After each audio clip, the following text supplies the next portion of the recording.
Hello everyone and welcome back. Today we are going to be starting a new series on this channel called Surviving the Aftermath. This game is one of the most fun games I've ever played. It's very addictive and it's really fun to play, but very, very challenging. So I played quite a bit on another save that I have and got pretty far in it. So we're going to start a new game here and see if we can do better this time. Tutorial, no, I'm pretty good with the tutorial, so I'll try to explain it as I go. Now here we set the environment. Cities are demolished, but nature prevailed. Got moderate temperatures, it's humid, a lot of fertile soil to plant crops on. World is desolate and unforgiving. Planet is a barren wasteland. Now I played on both of these. There's really not much difference besides the top one. You get a little more grass area to build in, but we're not going to do that. We're going to go ahead and go for challenging. And we're going to have common catastrophes, 35% contamination level. Just limits where you can build because there's pockets of pollution everywhere. Resources, everyone scrunched together what they could. Now I've started off on that one. It seems like you don't start off with nearly enough, so we're going to say we prepared well in advance.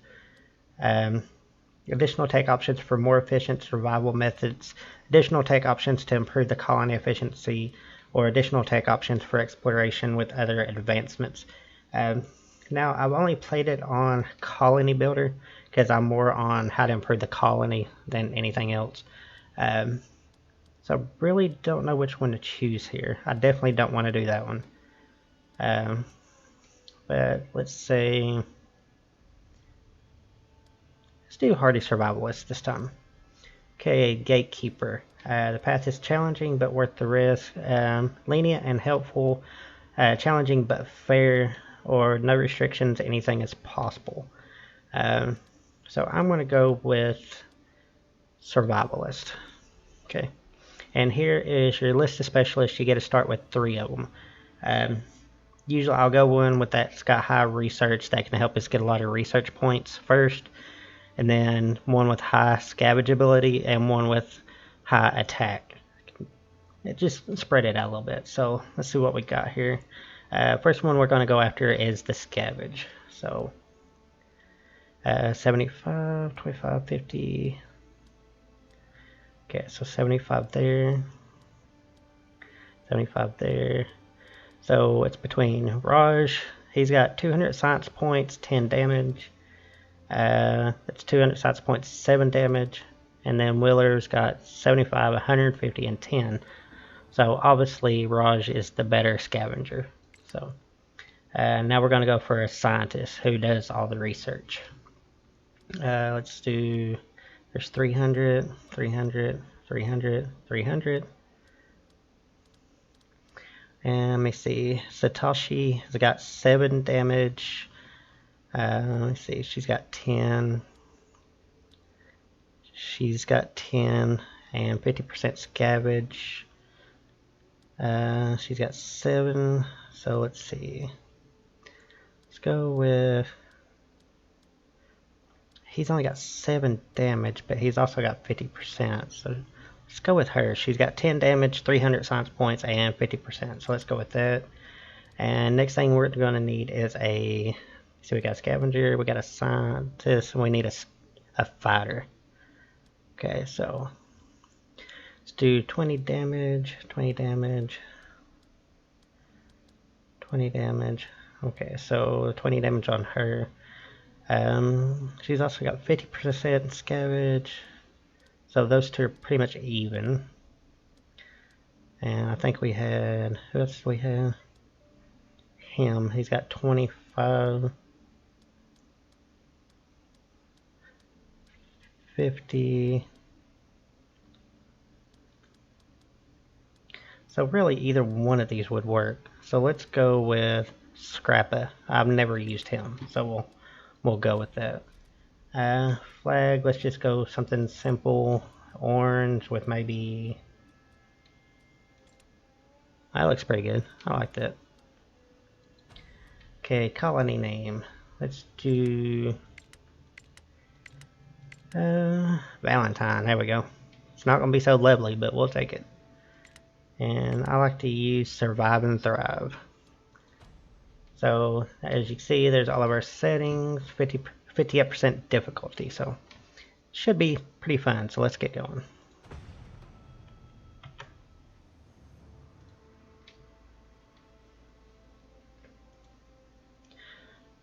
These load screens take a little bit, so how are y'all doing today? Hope you're doing fine, and thank you for tuning in and seeing what's going on here. I'm really wanting to get this channel to take off, so I'm hoping if I can make some pretty decent content here that we can build our channel up. So, this game's pretty fun. It's not going to be the only game I'll be playing. I will be posting other stuff, so just keep a lookout for it, but right now it's hit and miss. Kids have been home from school quite a bit, and it's hard to record when kids are home, especially when you got 7 of them. Because if it isn't one kid doing something, it's the other. If it's not the other, it's the other 3. So I'm getting some good patches right now where they're in school, so hopefully that continues. Come on, get loaded here. We got all day. But this game, as you see, when it progresses, it gets harder and harder. And it's pain in the butt sometimes. Okay, so here we are.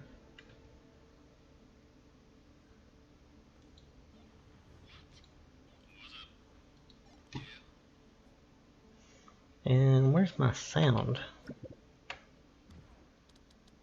Do I have any sound here? Yeah, I think I do.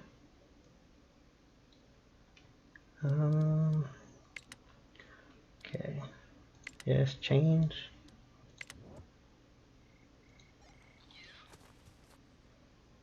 Okay. Okay, guys, sorry about that weird cut. I was having problems with the sound and had to figure it out here. And finally figured it out. My speakers came unplugged. So, okay, let's get started. First thing we're going to do is we're going to explore just a little bit. Do this that way we can find out where our resource pockets are. Like here we've got metal, we got planks, we got plastic. So actually we do not need to actually scavenge too far right at the moment because everything's right where we need it. And I believe I played on this map before, but to be honest with you. Yeah, I think I have, so. Ooh, deer. Let's go ahead and kill it. Go ahead and get us some food starting with. Okay, so our first task is to open up here. You see different areas here.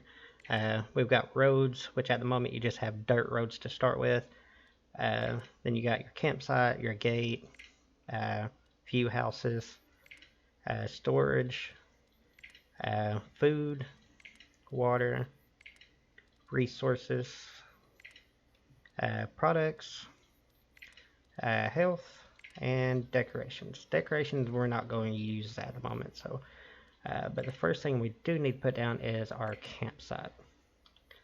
So let's find a centralized area for this, and I sort of want to make it the main focal point of the camp, so like a city center, as you will. So we'll do get that there, have them go ahead and start building that.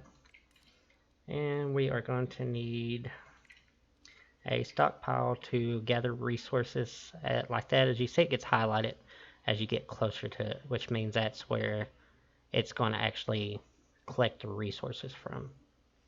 So we'll put you, what, about 2 spaces in between, put you there. We're going to need a food storage for collecting berries and such things like that. So again, another 2 spaces. Put you down there, and let's tell you to build that. Okay, stop moving around. You build that. You, quit. You do that, and you can be gathering berries. Okay. So now we got that started, we can go ahead and work on some housing, because we're going to need some housing for our settlers that we're going to get in a few moments. So for now, we've got tent or emergency shelter. And as you can see, construction cost, it shows you what you'll need to build it. And up top, you've got your resource list up here. I'll go into a little further detail with that later on, but for now we just need to focus on getting our people in here. And let me see, 2 spaces, and we can hold shift and build multiple things at once. And between the houses, we're just going to have 1 space. Let's see, I really gonna hate to knock those trees down, but we need that area. So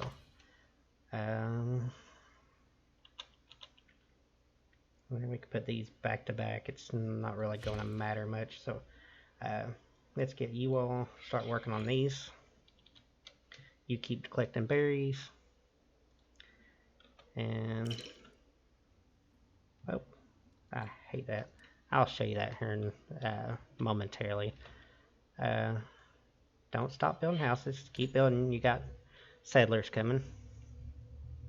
And as you can see, start off with resources. It's a little easier at the start because you can build all your things right away and don't really have to wait, which is a good thing. Okay, I got that built. Now build that one.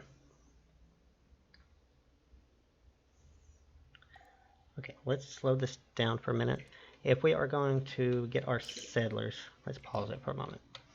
Okay, if we're going to get our settlers, we're going to have to start working on some food here. And some water. Water is the main thing.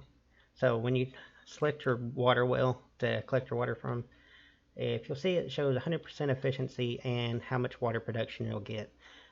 Typically, to start off with, you'll need at least 2 wells. But the one thing you'll have to look out for, if you go here, is your pollution. You do not want to put your wells anywhere near the pollution because your water will be polluted. So let's get you off the screen here. So we put a well here, and you typically don't want it within range of each other because it will cut down the efficiency of it. So right there is 100 as well, no pollution, perfect. Now as far as food goes, we're going to need a fishing pier.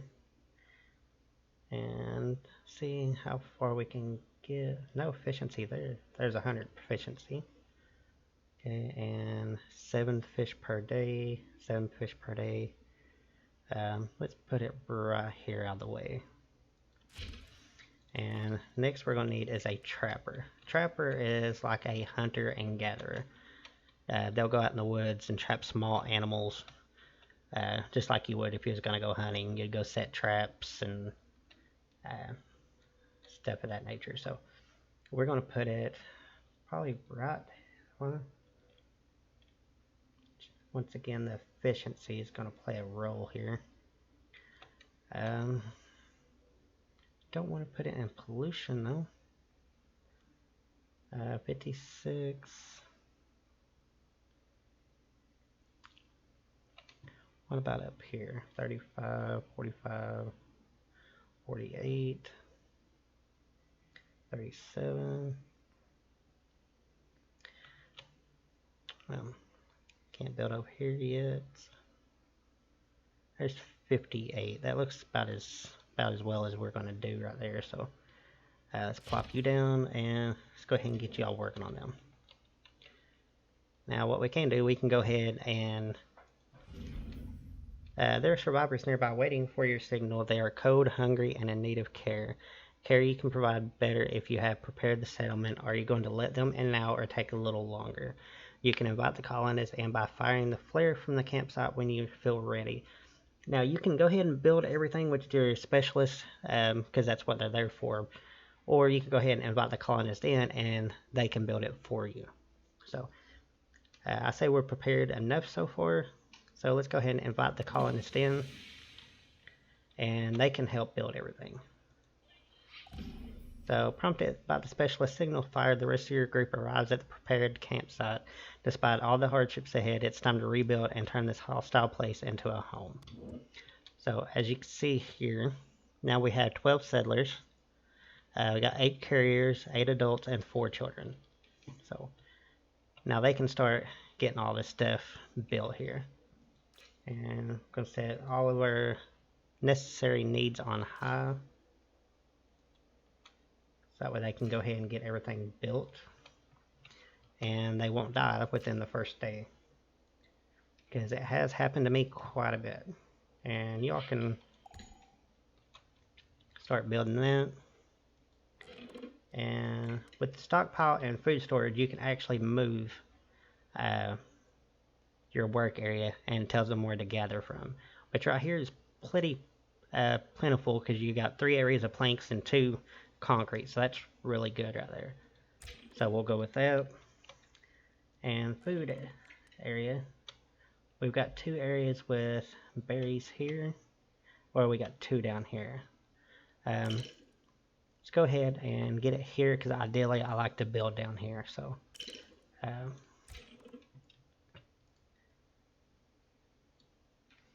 yeah, I like quit popping up.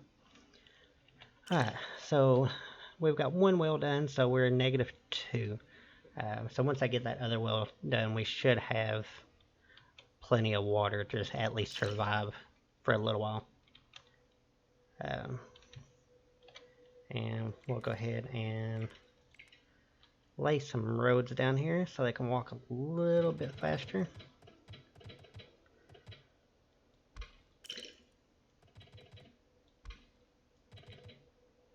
Might speed up progress just a little bit. Nope. Stay. Good. Why can't you go there? Is it because that's in the way? Berries are in the way. Okay. Makes sense.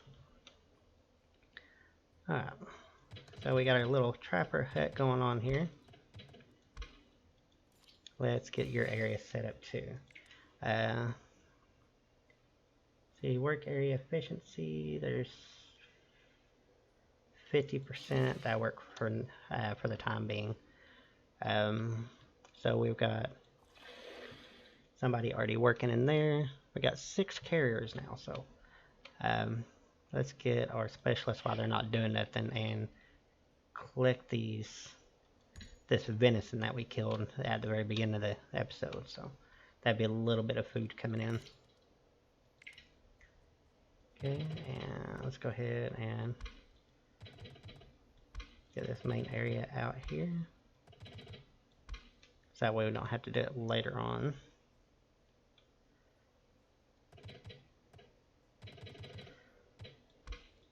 Okay, so that's good. And we're well on our way to get started here. So what we're going to work on next is getting the gate built. Once we get the gate built, we'll be able to explore out in the region and collect materials. Sorry about that. Forgot I had my phone on. But collect materials and collect research and other things. Hang on. Okay, once we get that gate built, we can explore out in the region and collect resources. Here's the map. It's much bigger than this, but as you can see, you can collect some of this stuff as soon as you get the gate built. So that's going to be our next objective. As we got plenty of water coming in, we got resources coming in, and while we have, I wish they would fix that button there. Let's go ahead and get an extra person on the fishing pier, an extra person trapping, because we really need to work on getting food. And you can start working on that. And let's get our gate set up here and set that on high priority. The sooner we have that built, the better. Yeah, I know deer carcass is depleted, but you haven't gotten all 3 of them yet. So I can go continue doing that.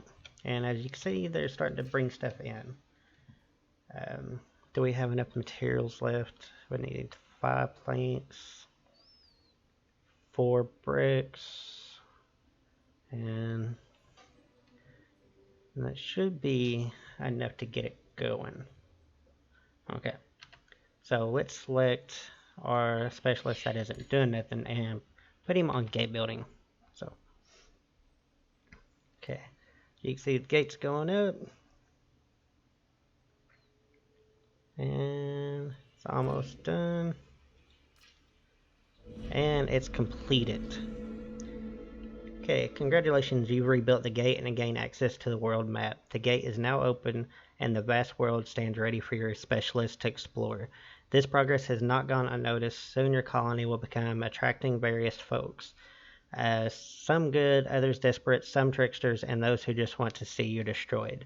Arm the gate with colonists or keep some specialists close by to defend yourself from the inevitable raids. And my experience earlier on in the game, there's quite a bit. So let's go ahead and put an extra person on there. Group of survivors. Right now we don't have any extra space for them, but let's see what they bring. 7 adults. Whew, that's a lot. 0 elders, 3 children. They bring fish, tools, canned fruit, clothing, iodine pills. But I will probably go ahead and invite them in and work on the shelter later because they're bringing in Rose. She's a pretty good scavenger. There's 100% scavenging. I believe the highest we've got so far is 75, so she'd be a good addition to the group. So we'll go ahead and accept them and work on housing in the next episode. But to start with, I want to show you some of this exploration stuff here. So send her to the map. Let's send our fighter to the map. And let's send our scientist to the map.